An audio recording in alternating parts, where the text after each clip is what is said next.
Hi, I'm Lisa Redfern, and this is Gingersnap. Gingersnap is a conversation and a cookie with a creative Mainer. Today, my creative Mainer is my sister, Amy Redfern Griffith, and we are in her new shop in Booth Bay called Amelia, and it's only been open a few weeks, and I'm really, really excited. There's incredibly, I'm not starting over. There's incredibly beautiful things here, and also, I should say, my brother's art is in here. It's kind of nice to see some of his. That's one of it. You can't see the whole. It's just a little part of it. Okay, Amy. Yes. Please tell the folks out there in Gingersnap land. There is no place called Gingersnap land. I don't know why I said that. Anyway, please tell the folks about Amelia. What is Amelia? Well, Amelia is a quality resale shop, and I also sell clean, non-toxic skincare and beauty products. Mm-hmm. And I have some select vintage and artisan-made items and some fair trade, really lovingly produced things that come from overseas. But very few of those things will be branching out and expanding all those other options. Right now, it's a lot of clothes, a lot of shoes, handbags, jewelry, what have you. So yeah. What's the best part of it so far?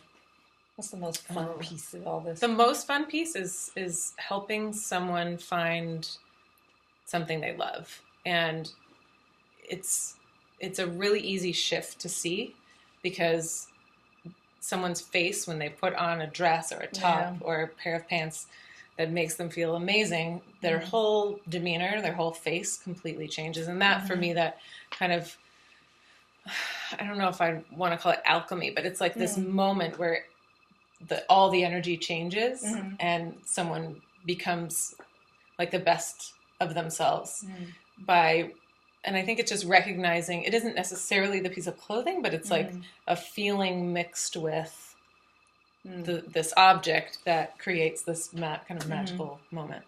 So that's what I'm always looking for. And when I don't see that, I usually tell people not to buy what they put on, because I want, like, my ideal would be for every moment to be that magic feeling. That's great. And so they can go to ameliamain.com to find out more about you. I'm going to turn this more towards you because you're slipping off the side.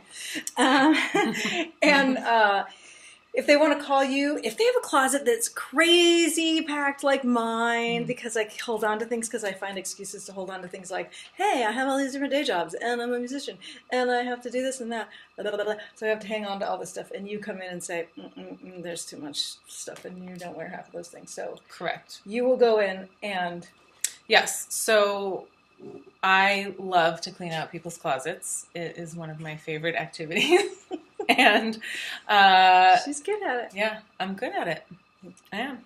I got some kind of special sauce. You got to be very brave. You do have to be brave. Because I push a little bit. Well, you're stubborn, so you're actually a little harder than the average. How long has it been since you went? Does it have an emotional attachment? Is there a good story behind it? Did your boyfriend wear this in college? You can't have it anymore. Probably. I have stuff I've had since high school. Yeah. So I think... one of the ways that I get stock for my store, I'm often asked how I get the stock in my store, and one of the ways is helping people clean out their closets, and it's a service I usually charge quite a bit of money for. And in this case, doing it for the store, I do a trade, a barter for the service, and then the goods for a portion of the goods. And I often get asked if I do consignments, and that I do have a luxury section in the back of my store where I have Gucci and Fendi and Prada and Louis Vuitton and things like that. Fun, really beautifully well-made products. They're a little out of the norm for most of us. Many of us. I have all that stuff in my closet. But I do select consignment for items that are really high value. So, but the rest of the stock, like if someone wanted, if they had a couple bags of clothes in their closet, they'd already called themselves. Right. You can bring it into the store, and I don't look over things during business hours because I really want to focus on customer care and service.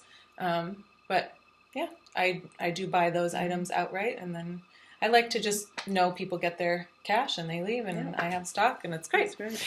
So I just decided the traditional consignment model didn't really work for what I Mm-hmm. wanted to, the experience I wanted to create for my customers. Yeah, that makes sense. That's cool.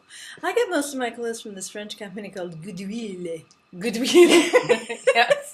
I get some things from Goodwill. Also. Goodwill. Oh my gosh. A lot of people like They're Target wonderful. also. Target, Goodwill, and Salvation Armée. Okay, well, now you get your Salvation Armée. That's funny. That's funny. Now you get your things from Amelia. Now I get some of my things from okay, so Aim, when did you first? I know the answer, but tell these people. When did you first come to Maine? Oh, when I was a baby. Yeah, you were 6 months old. I was 6 months old.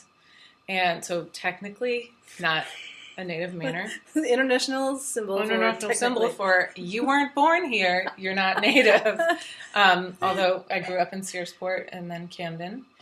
And so I feel like a Mainer, but technically, according to the really strict rules, I'm not. Right. Well, the strict rules are like just because you're a kitten Even if born in an oven doesn't make you a muffin. Or Right. a muffin cooked in an oven doesn't make you a kitten or something like. I can't remember how that goes. Oh my god. Okay. Yeah, but you've been in Maine. Maine is you've lived in a lot of places, but Yes. you know, Maine is sort of has called you back. Mm-hmm. That's where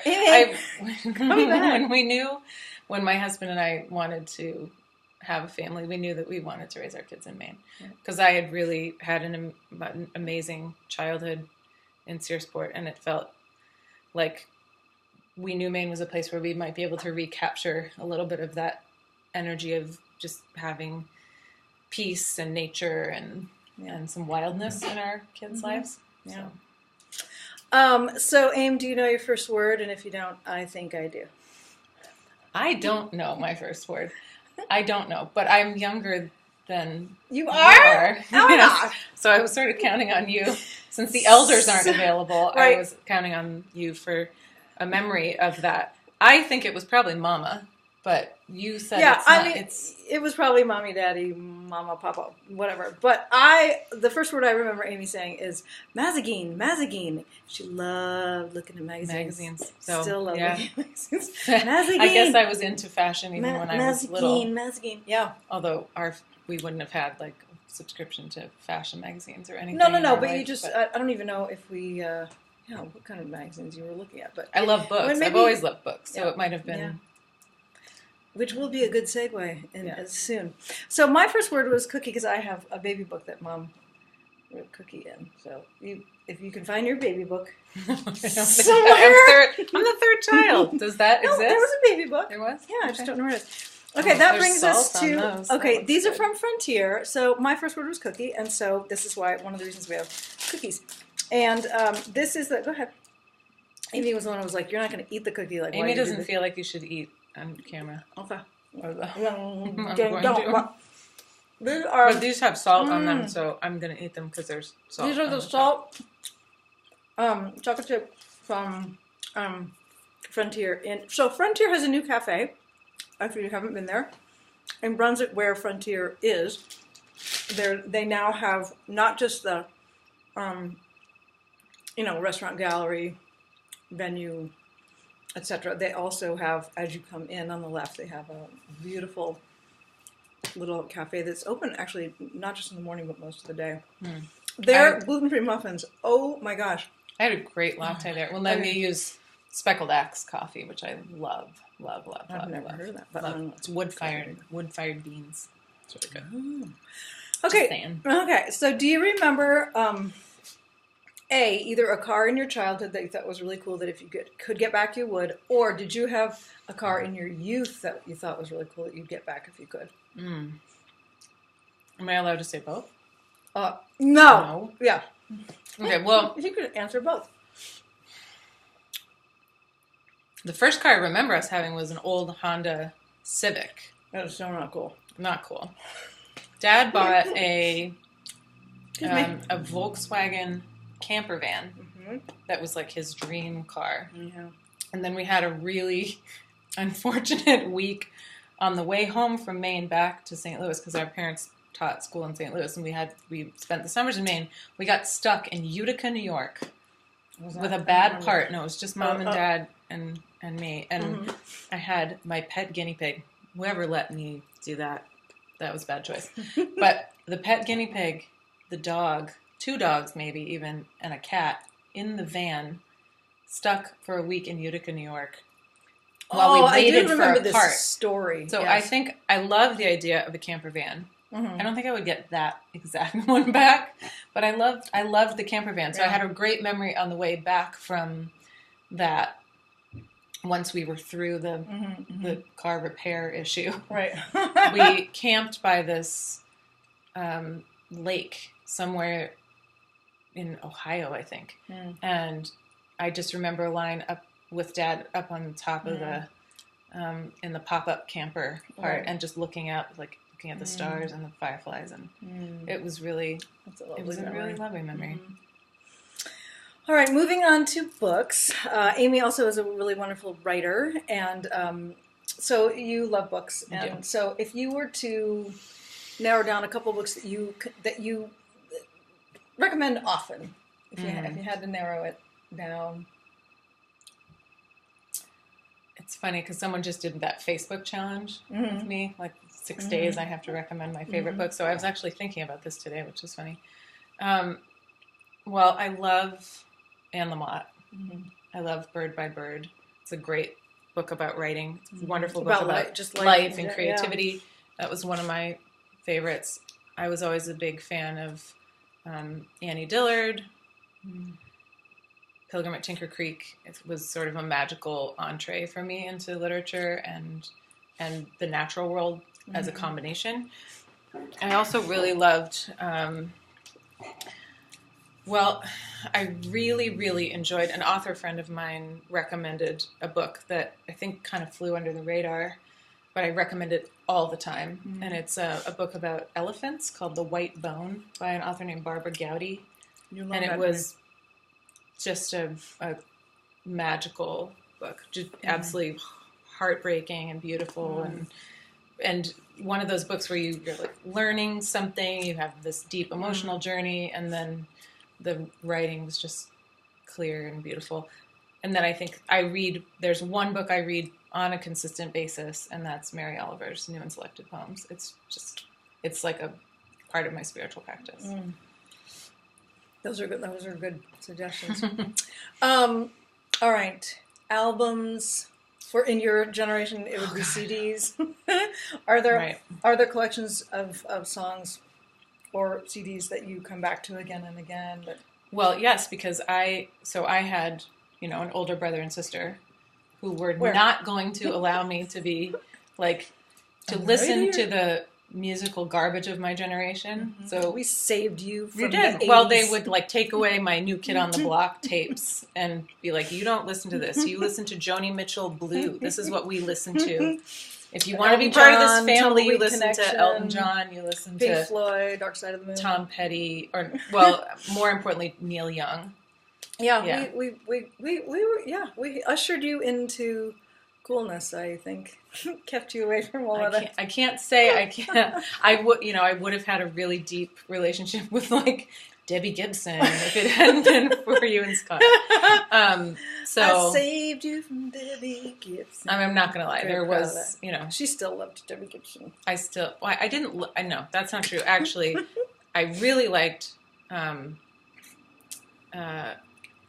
What band was Axl Rose in? I was really into Guns N' Roses. Yeah, Guns N' Roses. In 8th grade, I remember. I really liked Guns N' Roses. I don't know. Makes me think. Okay.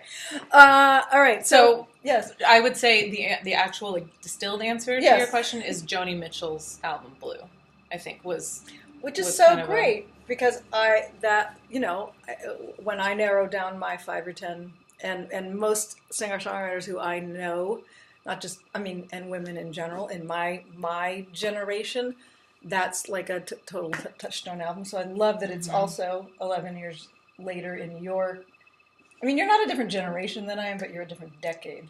Right. Generation is every 20 years. Well, I guess I'm technically Generation X, so technically I am, but I don't know. Okay, well, I'm not. Anyway. That's all right. I can't edit We're not so millennials. We can't change any of this misinformation. You also really got me into Patty Griffin, but I did a really healthy amount of Ani DeFranco fan Yep. fangirling in my 20s. And you also influenced... I was a big fan of... Yeah, you influenced me with some of the things that you were listening really? to. That Like what? I don't know. I know you did. I'm shocked. So you better think of something. I will. Okay. So, Amy Redfern, Griffith, if a movie was made about your life, what genre would it be? And who do you think they would cast as you? And who would you like to have them cast as you? Oh, I didn't know there were two parts to this question. Sometimes I like to ask it that way. No, she's throwing No. Sometimes I like to ask it that way because of a couple people who were like, "Can I say this and this?" And I'm like, so I'm giving you permission ahead of time. Okay. Well, I think everyone who knows me well would say English period romantic drama, because I can't get enough of like if I'm sad or I need a boost, I watch a Jane Austen movie. I'm with you. Preferably either that or a romantic comedy. Yeah. Mm-hmm. But yeah, inevitably, yes, in any area. So who would... Well, I'm told I bear a resemblance to Téa Leoni. I agree. Yeah. Mm-hmm. Which is very flattering. That is very flattering. Yeah. Téa Leoni, check it out. So, yeah, I guess if I... Okay, so yeah, Kate Winslet would be the one. If I could have anyone... If I could say... If you could choose any actress, please play me, it would be Kate Winslet. Any actress. Please play me. Yes, great. Okay, so I think she hits everything. She's beautiful. She's British. It's And Téa Leoni is also very funny. Yes. And I think that's a good call. Yeah.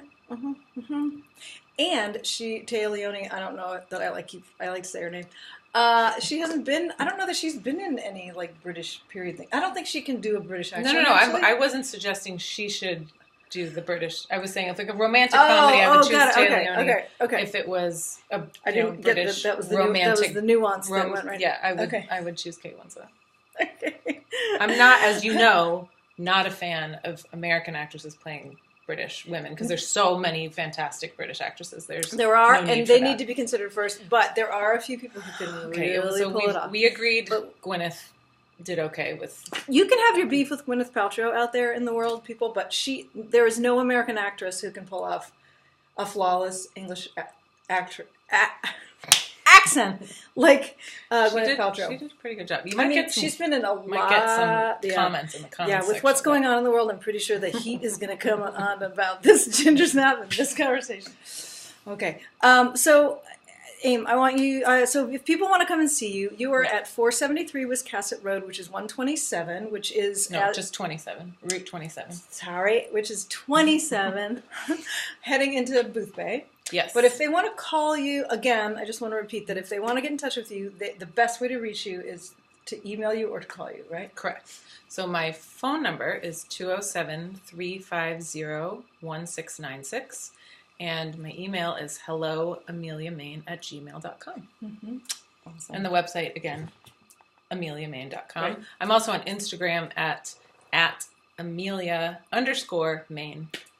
And I do a lot on Instagram, so that's a good place to find me. That's good. I do. All right. Well, I'm very excited for you. I'm very happy for you. I'm proud of you. I think it's beautiful in here, you guys. It's lovely. It smells good. There's a lot of fun things to look at. Amy's really good at what she does. And you've been creative in a lot of ways to... you have so many things that you're good at, that you've been good at, but I feel like this is a really nice fit for you. And... all of us who live in Maine, we have a lot of ways to pull together and just try and make a living here because we love Maine and we want to stay. But all of it, I have 3 day jobs and I do music and, you've done a bunch of different things.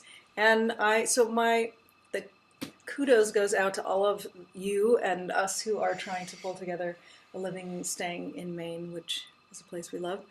Yeah. If you want to hear more about me or my music, you can go to lisaredfern.com. We got a bunch of stuff coming up in the fall. And thanks a lot for watching. This was episode 90. 90, yeah. 90, wow. With Amy Redfern Griffith, my sister. And I'm Lisa Redfern, and join me in a couple weeks for another episode of Gingersnap. Do you want to say anything else to the good folks out there? Don't go to the grocery store in your pajamas. And don't go to the movies with your slippers. Because our mother, if she were alive, would be, Yes. she'd say, oh, bless those. That's... Yeah, just put pants on. Here we go. Oh, it's still there. It's still there. Okay, I'm doing my little song. This has been Gingersnap.